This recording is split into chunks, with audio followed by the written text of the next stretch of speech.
আজ এমন একটি মেয়ের গল্প বলবো যার সততার কারণে সে পুরস্কার পেয়েছিল। চলুন শুনে আসা যাক সেই মেয়েটির গল্পটি। খলিফা হযরত ওমর রাদিয়াল্লাহু তাআলা আনহু প্রায় রাতের বেলা ছদ্মবেশে মদিনার প্রজাদের অবস্থা দেখতে বের হতেন। একদিন গভীর রাতে তিনি মদিনার এক গলির মধ্যে দিয়ে যাচ্ছিলেন। হঠাৎ একটি ঘর থেকে মা ও মেয়ের কথোপকথন তার কানে আসে। মা তার মেয়েকে বলছিল, মা, রাত শেষ হয়ে আসছে, জলদি করো, দুধের কিছুটা পানি মিশিয়ে দাও, সকাল হলেই তো বাজারে বিক্রি করতে হবে।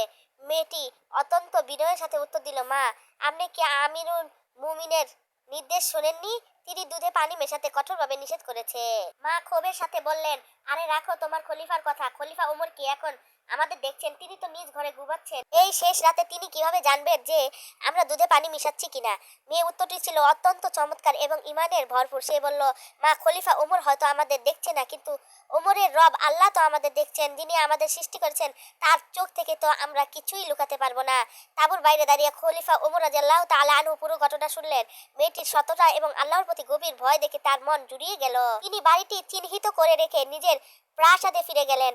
পরদিন সকালে ওমর রাদিয়াল্লাহু তাআলা আনহু তার ছেলেদের ডাকলেন। তিনি রাতের ঘটনার বিবরণ দিয়ে বললেন, তোমাদের মধ্যে কেউ কি এই সৎ মেয়েটিকে বিয়ে করতে রাজি আছে?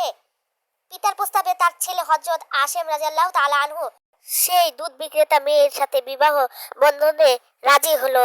অতঃপর তাকে ধুমধাম করে তার ছেলের সাথে বিয়ে দিল।